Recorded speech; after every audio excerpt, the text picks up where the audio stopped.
Hey everybody, thanks for joining us here on 9 News Watch for a detailed look at your Colorado weather forecast, and also we're going to take a look at your climate-related questions for your day today. Now, the big story as we take a look outside is, well, unfortunately, a wildfire that's popped on up in the Estes Park area. We have the Krugerrock fire that started likely early this morning, and that is being whipped up by winds that are in many cases in excess of 40 to maybe even 50 miles an hour, and some a very dry air mass and warm temperatures. Have more on that here in just a second. We do have a red flag warning, kind of interestingly, and I'll show you where the Krugerrock fire is in just a second. It's right near Estes Park, but the Krugerrock fire is actually not under a red flag warning. Red flag warning, what you're looking at there in pink, that is an indication of high fire danger, and that includes Denver and Colorado Springs and Pueblo for your day today. And again, the Krugerrock fire is not under the red flag warning, but we certainly do have obviously some high fire danger there and throughout much of eastern Colorado for your day today. Current wind gusts, they're pretty strong right now. Walden gusting to 45 miles an hour. Berthoud Pass, which is typically a windy spot, you're talking over 10,500 feet there, so 54 mile an hour wind gust up that way. 35 mile an hour wind gust for us at Loveland Pass, 32 miles an hour for us in Fort Collins, and a little bit of a wind hole for the south side of the metro area because of the kind of little eddies that you get coming off of the Palmer Divide. But DIA currently gusting at 41 miles an hour, so bumpy ride in or out of DIA this morning and throughout the day today. Now, as we head through the afternoon, through the early evening time frame, notice those winds are going to be on the strong side into the foothills, but the good news, and specifically for the Krugerrock fires, we will see those winds really back on off as we get later on through tonight. So through this afternoon, those winds will actually probably only pick up a little bit. Now, couple bits of good news I do want to pass along. One, the Krugerrock fire is burning to the southeast of the town of Estes Park, and there are mandatory evacuations. You can see those over at 9news.com. But the Krugerrock fire is burning just to the southeast of town. Those winds are coming out of the northwest, so the wind direction will take the fire and burn it away from Estes Park. That said, a little bit of bad news in the fact that the winds are probably only going to pick up as we get into the afternoon. Probably the worst of it will be mid to late afternoon as our next cold front approaches. So we're probably talking about the worst of it between about 3 and 6 o'clock today, and then those winds will back off dramatically. So some very good news. Once we get to around dusk or so, again 6, 7 o'clock, we should start to see those winds really start to back on off as we get through the evening and around the Krugerrock fire and throughout much of the Front Range as well. So again, some good news incoming, but until then it's going to be a rough ride, and unfortunately it does look like those conditions will only get worse through the afternoon before they get better later on tonight. But there's some of that good news, not only in terms of the winds, but also watch the relative humidity. Now, the lower the humidity, the drier the air mass, generally speaking, but the relative humidity on the low side, we're talking about 20s and 30s as a percentage point for us as we head through the remainder of your day today. Then, later on tonight, notice how that relative humidity spikes, and that's a general measure of the amount of moisture in the atmosphere. Obviously, when we're talking about a wildfire, more moisture equals better, and when we're talking about a high relative humidity, that indicates we got a bit more of a moist air mass, or at least a little bit more moisture in the air, and we will have that as we get into early tomorrow morning. So a couple of bits of good news once we get past the remainder of your day today. Now, for your day today, it's going to be on the cloudy side, already at 70 degrees for us into Denver. How about that? 70 degrees for us already at DIA, 67 in Colorado Springs, and a couple spots topping 70 degrees right now, specifically Pueblo and Sydney, Nebraska. It's 71 right now. Keep in mind our average high for your day today is just 53. And how about this? Our morning low this morning was 53 degrees in Denver. So just exceptionally warm weather for us in and around the Front Range, and that will continue despite the fact that we've got a lot of cloud cover in place. But again, it's barely 11 a.m. and we're talking about those temperatures at 70 degrees right now at DIA. Those temperatures, again, at 11 a.m. on November the 16th, already running 17 degrees above our average high for your day today. Now, as we get later on through the afternoon, look at some of those highs. 73 Brighton, 72 Lakewood, 71 Boulder, 72 Longmont. We're probably not going to get a ton warmer than where we're at right now. That's because, again, that cloud cover is going to be pesky. It's not going to go away, really. We're going to be looking at mostly cloudy skies for your day today, and those continued windy conditions as well. But again, a few spots will be topping 70 degrees. And again, maybe here in Denver, we've got another degree or two to go before we hit our high temperature for your day today. And as we head through the next few hours, we do get a very sharp cold front that's going to kind of push its way on through the region late tonight, early tomorrow. That's that same cold front that is going to bring us less windy conditions through the northern mountains and the Krugerrock fire. That's the good news. The possibility also is in place that we could see a stray rain or snow shower along the eastern plains.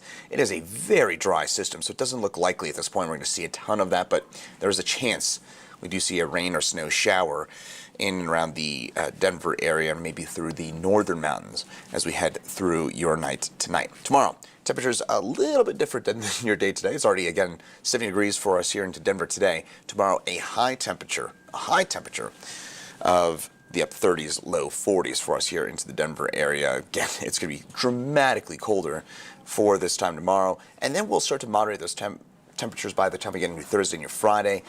And we'll see a little bit more cloud cover. But again, tomorrow, a lot colder for us here in the eastern plains.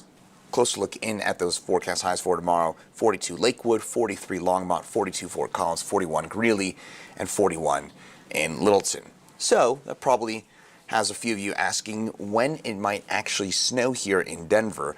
The quick answer is probably not anytime soon. If we don't get any snow tonight, you might notice that latest first measurable snowfall date, November the 21st of 1934. I'll tell you what here, folks. If we do not get snow tonight, there's virtually no chance we're not going to break that record. So November the 21st, today's November the 16th, November the 21st, a little fast math, that is this upcoming Sunday. So once we get past tonight, there's really nothing that tells us that we got any sort of snow through the upcoming weekend. So barring a big change in the forecast, we are going to be talking about our latest first measurable snowfall on record for us here in the Denver area. Some hints that next week may be a bit busier, but it seems like each time that we've had those chances for some of that busier weather, it just seems to fizzle away. So it's just been an exceptionally weird year. I probably don't have to tell you that, the fact that we haven't seen any measurable snowfall, but here's a little bit of good news, is that the snowpack levels across the state are still we're doing pretty okay throughout most of the mountains. Most of our key ranges right now are right around average, if not slightly above average, in terms of their snowpack percentage of normal. Statewide, we're about 80%, maybe a little bit higher than that. But again, at least we're getting the snow in the mountains. We just haven't gotten it here in Denver. It's a bit more of a novelty, frankly, to get that snow in Denver. The reason your lawn is brown right now is not because of the lack of snowfall so far this season. It's just the lack of moisture. Since the start of June, we've only seen about 2 inches of rain at DIA, and that is just exceptionally dry. And unfortunately, we have nothing that tells us that's going to change anytime soon. Taking a look at that 7-day forecast, it's going to be chilly for your day tomorrow. Then we moderate those temperatures. And folks, we're just stuck in this pattern. We cannot get out of this pattern where we've got these kind of weak little systems that periodically drop on through. But generally speaking here, folks, again, your average high for your day today is 53. We're already back up there or just about by your Thursday. And then through the upcoming weekend, early next week, we continue to run 5 to 10 degrees above average for this time of year. So we just can't, again, get out of this pattern.